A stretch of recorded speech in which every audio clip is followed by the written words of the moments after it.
Chosen one, listen carefully. It is not by accident that you arrived here. This exact moment was set in motion by heaven, and these words are reaching you because God Himself is speaking to your spirit. Someone's face flashed in your mind the moment you read the title. That was not coincidence. It was a divine signal, a warning you cannot afford to dismiss. The decision you make in this season could shape the path of your destiny. So open your spirit fully, because the message ahead carries more than emotion, it carries eternal weight. This is not only about love, struggle, or pain. It is about your assignment, your alignment, your future. And the enemy trembles at the thought of what will happen if you endure. That is why this message has found you today. Before we go further, do something powerful. If your heart is confirming this word, press the like button. It is more than a click. It is a declaration that you agree with what heaven is releasing over your life. If you haven't subscribed yet, do so that you never miss a word meant for God's chosen ones. And in the comments, write the number 99. Why? Because 99 represents the one the shepherd leaves everything to rescue. By writing it, you declare, I am not lost. I am found. I will not surrender what God has entrusted to me. Stay until the end, because what you are about to hear will change the way you see this person, and even more, how you see God's hand moving in your story. The warning begins now. Understand this, God never arranges meaningless encounters. When your life crossed paths with that person, it was not random. It was not casual. It was not just another chapter in your story. It was a divine appointment written before time itself. Think back to that very first moment. Maybe it was a conversation that felt strangely familiar. Maybe it was a glance that went deeper than words. Or maybe it was a stirring in your spirit that whispered, pay attention. This is not ordinary. That moment was heaven placing its signature on a connection that would one day become a battleground. Not because it lacked worth, but because it carried extraordinary purpose. There are relationships that fade like shadows at dusk. And then there are those that linger, leaving marks on your soul you cannot explain. This person is not someone you stumbled across by chance. No, they are tied to your mission. Their presence is meant to shape you, stretch you, and draw you closer to the destiny God designed for you. That is why the bond feels so heavy, so unshakable. Because it was never built on human choice, but on divine instruction. Let's make this clear, this is not about romantic fantasy. It is about purpose. God never connects His chosen ones without reason. Sometimes the person before you carries keys to doors you cannot open alone. Sometimes they act like a mirror, showing you parts of yourself you must face in order to grow. And sometimes, they are placed to walk beside you through storms, so the promise within you is not lost in isolation. Every detail matters. Every conversation. Every challenge. Every reconciliation. All of it is threads in a greater tapestry far beyond emotions. Here's the mystery, the enemy sees the design even before you do. He knows the power of two souls aligned under heaven's command. He knows what happens when unity collides with divine purpose. That's why the attacks come stronger. That's why confusion creeps in. That's why doubts scream louder at night. The fiercer the battle, the clearer the proof becomes. Because the enemy does not waste energy on meaningless ties. He only fights what threatens his kingdom. Hold this truth, when God writes a story, the enemy wages war against it. That is why you feel the resistance. That is why you've wondered, if this is from God, why does it hurt so much? It hurts because it matters. It's heavy because it's holy. If it were empty, it would have ended quietly, without struggle. But the fact that you are still connected to this person in spirit, still unable to truly let go despite every storm, that is evidence of divine purpose. That first encounter was not just the beginning of a bond. It was the spark of an assignment. Heaven placed something in this connection that neither of you fully understand yet. And the enemy will try everything to destroy it before you realize what it truly is. That is why you must hold on, not blindly, not passively, but with prayer, with discernment, with unshakable faith that what God designs cannot be undone by chaos. Chosen one, realize this. You are standing on sacred ground. This connection was never a mistake, it was heaven's plan. And the moment you see it for what it is, the battles you've been facing will begin to make sense. Now let me leave you with this question. If God Himself went to the trouble of weaving your path with this person's, will you treat it as ordinary? Or will you recognize it as the battleground the enemy fears you will win? Because make no mistake, you are in a battle right now. This is not about small disagreements, moments of silence, or wounds reopening. This is far deeper, far darker, and far more calculated than your natural eyes can see. The Word says clearly, we do not wrestle against flesh and blood, but against principalities, powers, and rulers of darkness. Chosen one, understand this, the heaviness on your chest, the discouragement whispering, just give up, the constant tension you feel, none of it comes from the person in front of you. These are seeds the enemy has planted with strategy, hoping you will walk away from a covenant you barely understand. The enemy never comes with banners of destruction. He comes quietly. He magnifies small issues until they look like towering mountains. He takes one disagreement and stretches it into a story that says, see? This will never work. He digs up old wounds and dresses them as present truths, making you believe the past is doomed to repeat itself. His weapon is not brute force, it is erosion. He does not need to break you in one strike. All he needs is to chip away at your faith until you willingly release what God has joined together. And here is the real danger: if you give up now, you are not just leaving a person, you are abandoning a divine mission. This connection is bigger than companionship. It is tied to kingdom purpose. There are battles you were never meant to fight alone, callings too heavy to carry without help.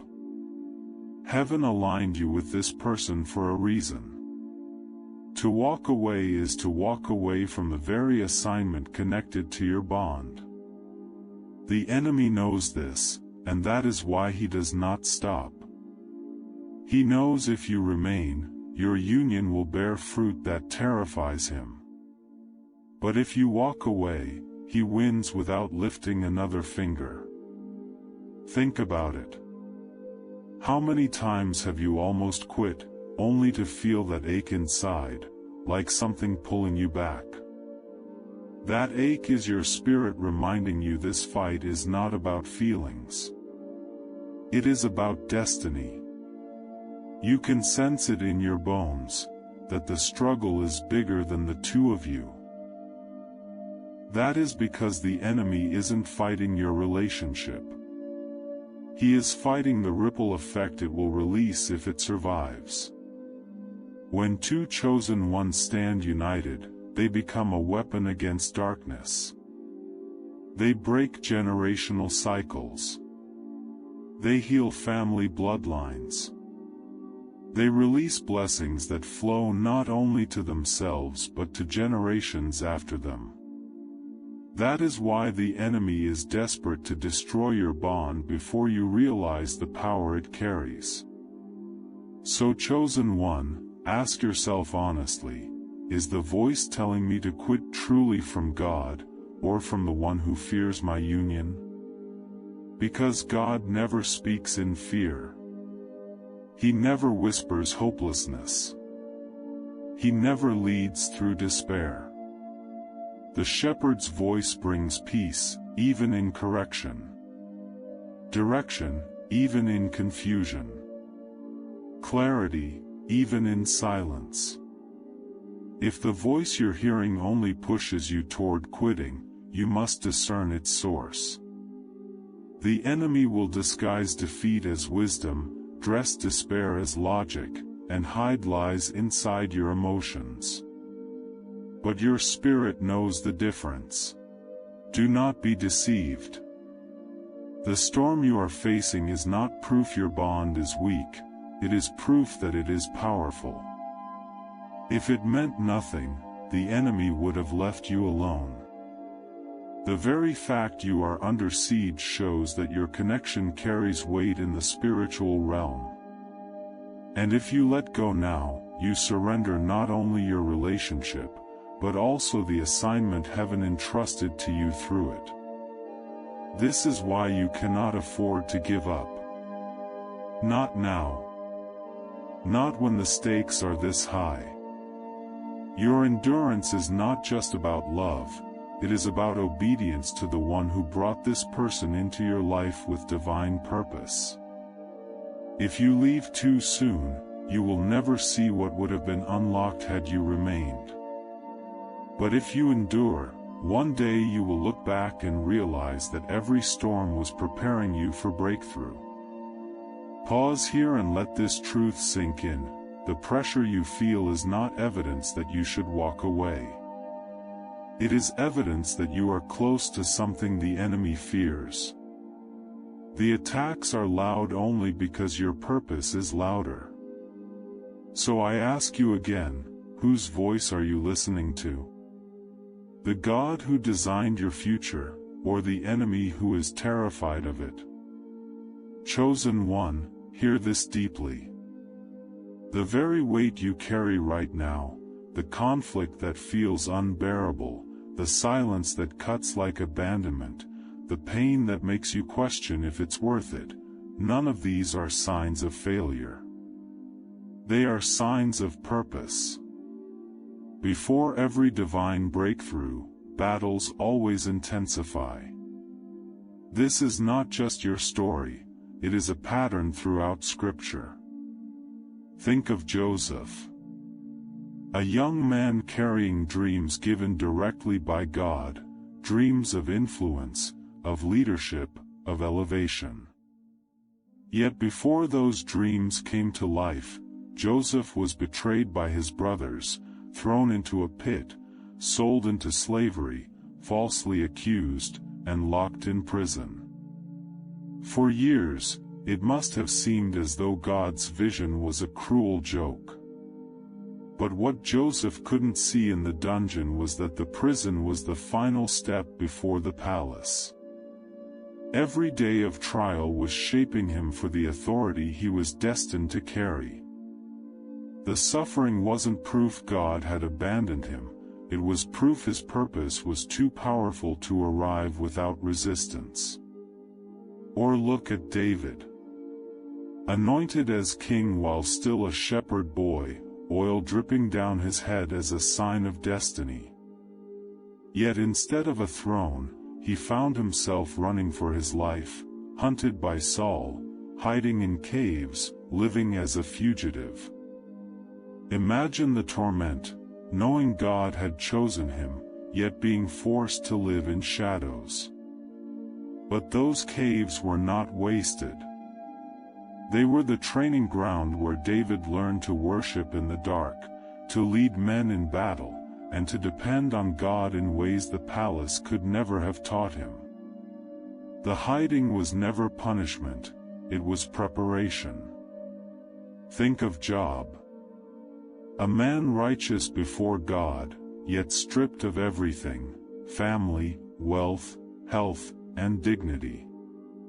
His friends mocked him. His own wife urged him to curse God and die. In the ashes of his suffering, Job asked the same questions you may be asking right now. Why me? Why this?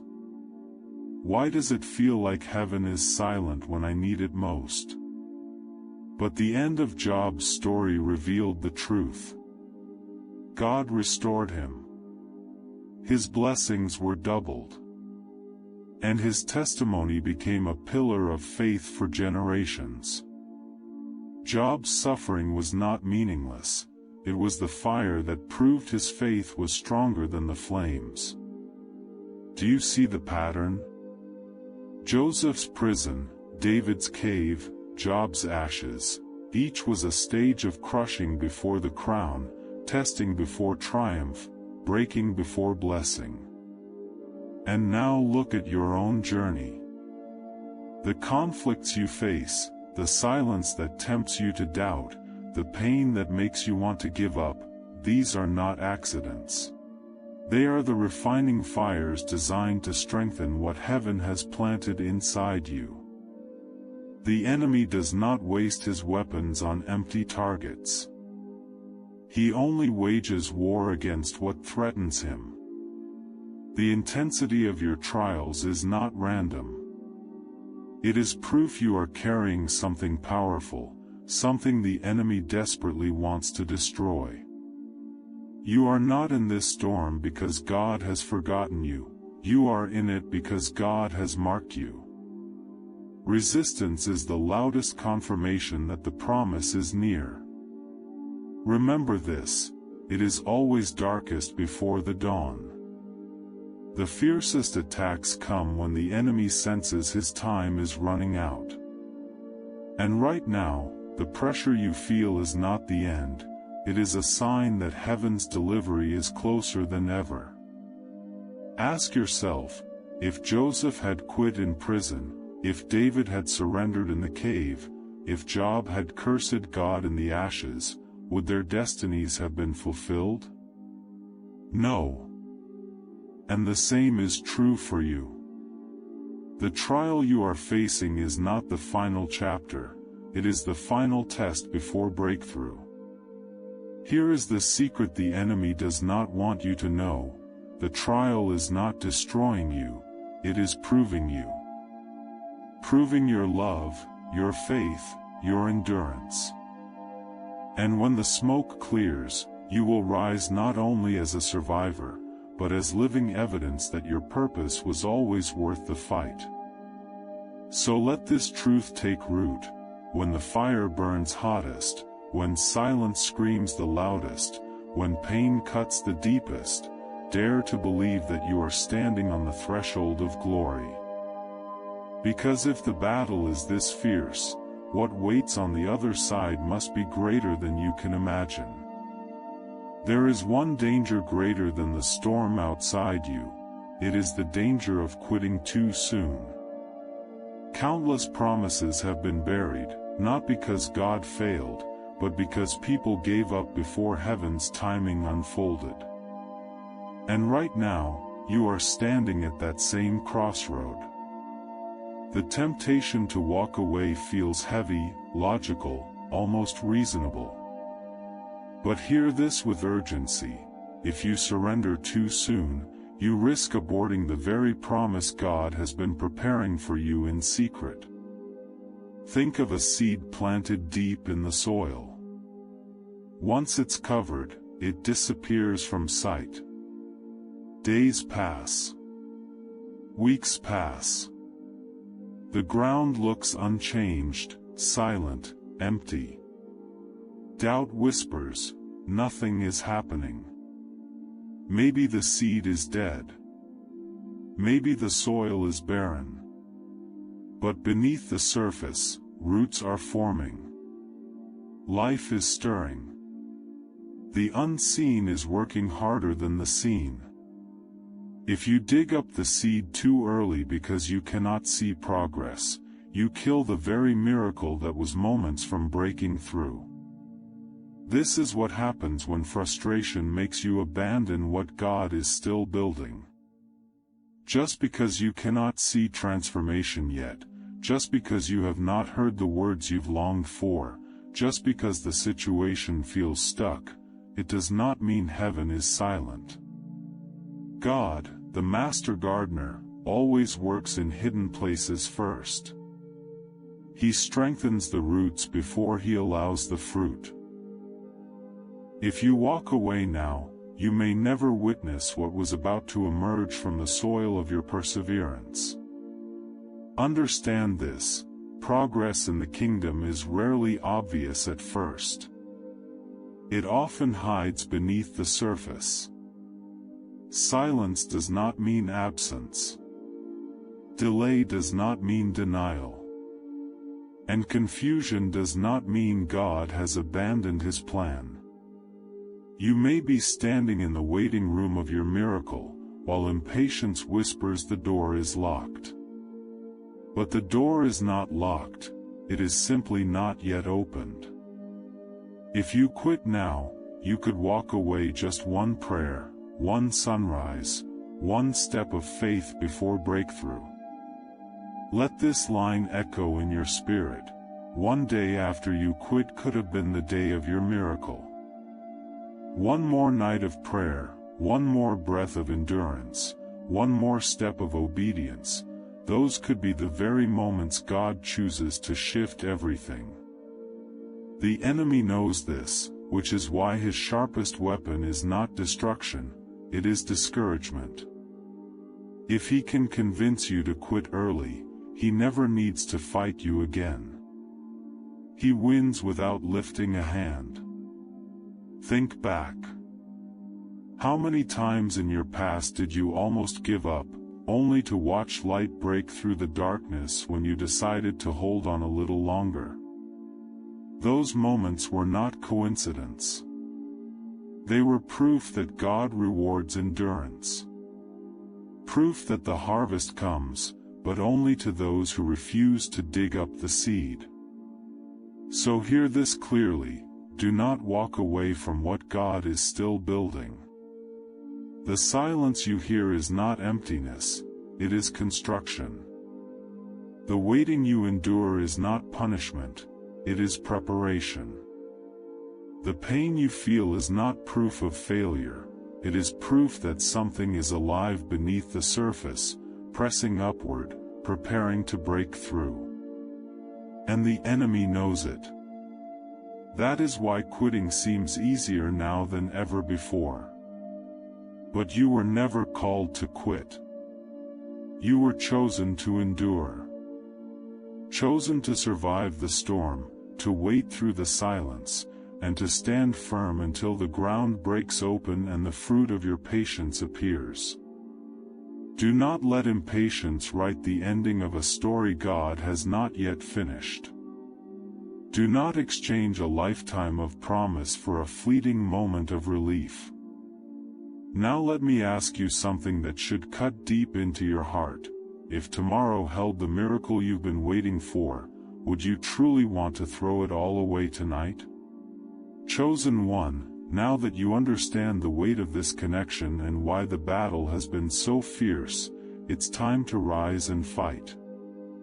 Not by standing still, hoping things will magically shift, but by stepping into warfare, the kind that does not use human weapons. This fight is spiritual. Only those willing to use heaven's tools will taste victory. The first weapon is prayer. Real prayer. Focused, intentional, and persistent prayer. Not shallow words said out of habit, but prayer that clings to heaven and refuses to let go until breakthrough arrives. Every day, lift that person's name before God. Ask Him to cover their heart, mind, and steps. Instead of replaying the problems in your thoughts, speak blessings over them. Declare life where the enemy whispers death. Declare clarity where confusion has been sown. Declare healing where pain has lingered. Because when your voice shifts from complaint to blessing, you join hands with heaven instead of feeding the lies of darkness. The second weapon is restraint. Resist the urge to fight with your mouth. Arguments, accusations, endless debates, these never build what God has ordained. Words can cut, but when sharpened by anger, they wound deeper than intended. The real victory is not won across a table with raised voices. It is won on your knees in whispers of intercession that thunder in the unseen realm. When you kneel before God, you rise with an authority no argument could ever achieve. The enemy does not tremble when you shout. He trembles when you pray. The third weapon is trust. Trust God's timing, even in the silence. Silence is not abandonment, silence is strategy. Think of a general in the middle of a war. He does not reveal every move until the moment it is needed. God works the same way. He may not show you everything right now because He is working behind the curtain, healing wounds, shifting circumstances, softening hearts in ways you cannot see. Demanding answers too soon risks stepping outside of His perfect plan. Patience is not weakness, it is warfare. Waiting with faith is one of the greatest weapons you carry, because it declares that you trust God's clock more than your own. But here is the truth that should ignite your spirit: you are not fighting alone. The battle may feel heavy, but the Lord Himself is fighting with you, for you, and ahead of you. His angels surround those who remain faithful. His presence is your shield. When you lift your voice in prayer, heaven responds. When you choose endurance over surrender, you align yourself with an army that darkness cannot outnumber. So ask yourself, what story do you want your life to tell? Will it be the story of surrender, of someone who walked away when the fire grew hottest, who let discouragement steal heaven's promise? Or will it be the story of faith? The one who stood when standing felt impossible. The one who believed when nothing made sense. The one whose faith unlocked the impossible. Chosen one, the weapons are already in your hands. Every prayer you release strikes against the enemy. Every blessing you speak plants a seed for restoration. Every moment of patience is rebellion against the forces urging you to quit. Every declaration of trust shouts into heaven, I will not let go until I see God's promise fulfilled. So I leave you with this question: when the dust settles and the story of your life is told, will it be a story of defeat, or the testimony of a warrior who stood with heaven and saw the impossible bow to faith? This is not your ending. It is only a chapter. The best pages of your story have not been written yet. What you feel now is not a grave, it is a doorway. What looks like silence is not God's absence, it is His preparation. What feels like collapse is actually the edge of breakthrough. God honors those who stay faithful.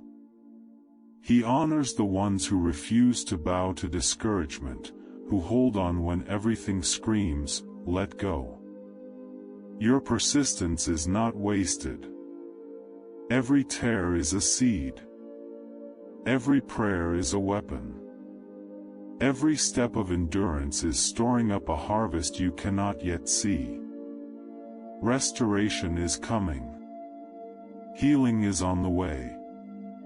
Purpose is unfolding, even now. So I declare this over you with fire: do not release your grip on this person. Do not let go of what God has joined. No power on earth, no voice of darkness, no scheme of hell can separate what heaven has bound together. Stand firm. The promise is alive. The purpose is real. Your story is not finished. And now, I call you to a prophetic act of faith. Go to the comments and write these words with authority: I will not quit. Write it as a decree. Write it as a declaration. Write it as a shout into the atmosphere.